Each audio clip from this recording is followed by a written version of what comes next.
هلکه ته به وایې دا خو لوی خلکو دا واړو راته وښایه. نو په صحابو کې واړه موږ ته ښکاري ټول لوی خلک دي، عظیم الشان مرتبه فرق لري. حضرت سعد ابن ابي وقاص یې ولېږه، وی لاړ شه او په ایران حمله وکړه، د کسرا تخت فتح لوی لښکر یې واغېست. چې لاړ په ایران باندې حمله کوي، په کسرا هغه هوښیار و، هغه کشتۍ پورې غاړه بوتلې وه، اونو پورې تړلې وه.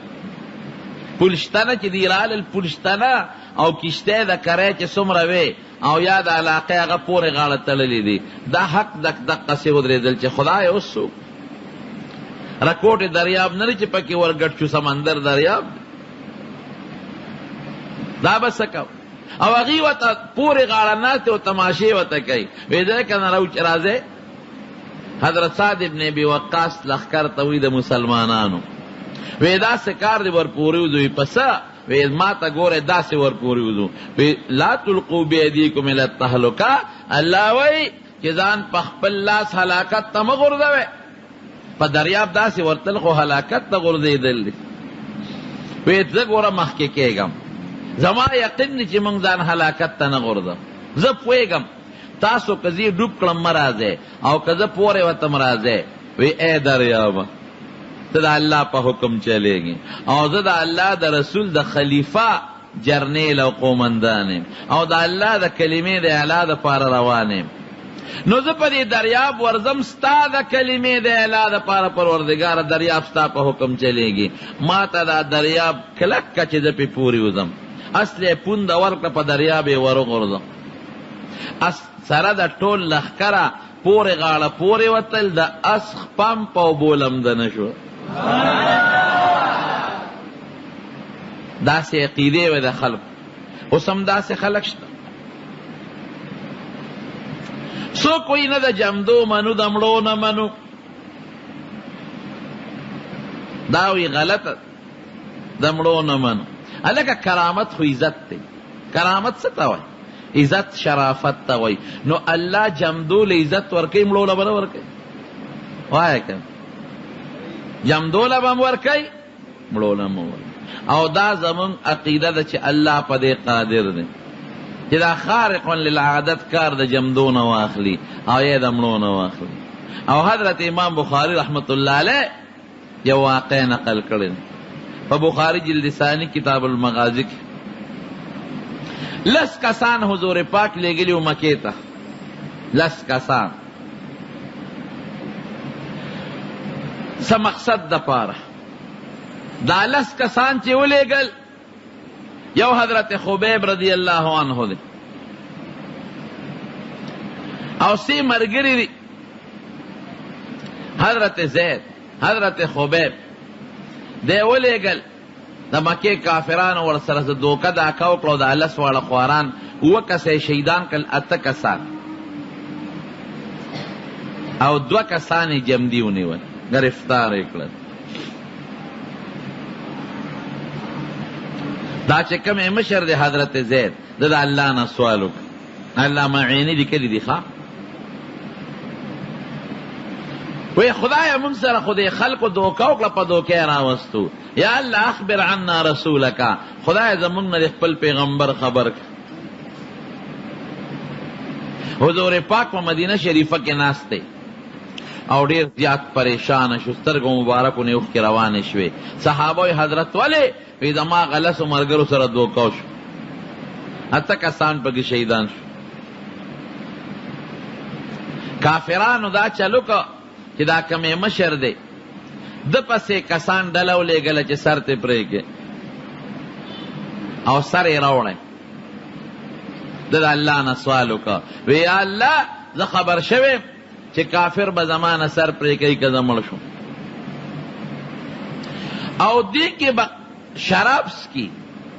دا قسمونه کافرو د مکې کړي دي، خو خدای زما په دا سر کې ستا قرآن پروت دی. نو چې کم سر کې ستا قرآن پروت دی، هغې کې کافر مرداران شراب څکي، خدای زما او ستا د قرآن لویه بېعزتي. الله زما را دې سر حفاظت. دوی راتل سره ته پرې کاو الله ډمبر راوسته دا ډمبر پیژنې کنده غټه مچ دا پدې مړو تاوي دې دوی نږدې نه شو راتلې بیا وې دا سبب کو چې د شپې براشونو سربته پرې کو ما خام نه باران شروع شو د شپې داسې سیلاب راغی چې دا غاتو واړو لاشونه داسې یوړل چې ترننه پورې پته مونږ نه لګېد خدای سر محفوظ حضرت خبیب رضی اللہ عنہ چې کله پانسی کا دی غریب پانسی کا صلیب باندې وخی جو په غشو پنیزو یو وها جناب نبی علیہ السلام مبارک دی ویزان دغه سینورونو ته او دی لپاره چې مارغانې دا غوښې وتښتئ حضور پاک مبارک د مدینې نه ورپسې کسانو لېږل وی تاسو لاړ شئ د خبیب دا وجود پلانکي دی کې تړلی شوی دی او راپرېنځئ راویړه وجود یې نسخه شوی حالانکې د مکې نور چې دومره تاوب یو 2 ګنټې په زخمی وجود ولګي سمو خیال دی بوی به کوي که به نه کوي وجود سالم دی د مدینې نه چې ډله راځي څومره ورځې کې رارسي چې رالل حضور پاک دا صحابه وی چې مونږ څنګه رالو وی مونږ دیس پړدا وی څوکیداران ولاړ دي مونږ ته بق بق ګورې مونږ نه وی د وجود مرا پرانستا او پاک خپل ساروی ځان سره کېښود او اصلا پوند ورکه چې مدینې ته حضرت خبیب شهید لاشه اوس وی چې سار شو د مکې خلک رالل څوکیداران ته وی چې مړ څه شو وی قتل وخت شو هلکه دا اسمان ښکاري دا چا تختولی دی په سترګو ړانده چې در نه وړو وی موږ نه یو پېښوي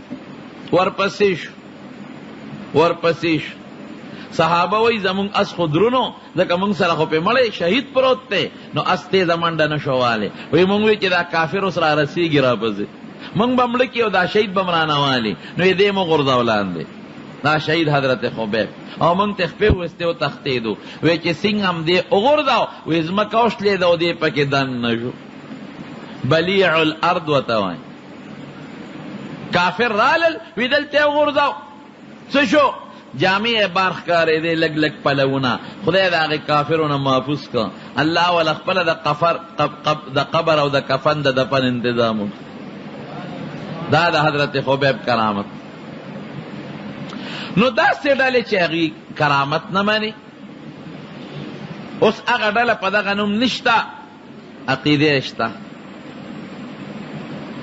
یو ډله پکې داسې هم ده چې د هغې نه هم تیستلي دي هغې نه هم تیستلي دي ولې هغې به احادیث منل بعضې به یې نه منل بعضې دا چې معجزو کې کوم احادیث دي د هغې نه به انکار کوو وی معجزې نشته د حضور پاک سفارش نشته د معتزله او دا هم عقیده وه سفارش نشته پل صراط نشته تله د میزان نشته دا د هغې سپیرو عقیدې وې دا عقیده پکې د ډېرو کمو خلکو وه چې د حضور پاک احادیث دا حجت نه دي د معجزاتو نه او د اخبار احاد و بعضو نه به انکار کو لیکن دې زمانه کې داسې ډله راووته چې وی احادیث نه منو ځان ته وایي مسلمانان کم انسان چې د حضور پاک د احادیثو نه انکار کوي که ځان ته مسلمان هم وایي مسلمان نه دی کافر دی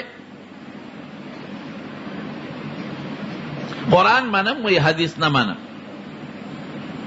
ما وی لکه ته خو قرآن هم نه منې نه نه قرآن منم حدیث نه منم ما وی خدا قرآن تا ته چا ویلی دی چې د خدای کتاب دی تا منې دا درته چا ویلی دی تا خدای سره خبرې کړې دي جبریل علیہ السلام در طویلی دی وی نا میں دا در تچوے وی دا رسول اللہ مبارک وی نو میں خوچی درتے وی دا حدیث شکر دا سی دا کنا حضور پاک وی دا اللہ کتاب حدیث خدا حضور پاک خبر وی نا تا وی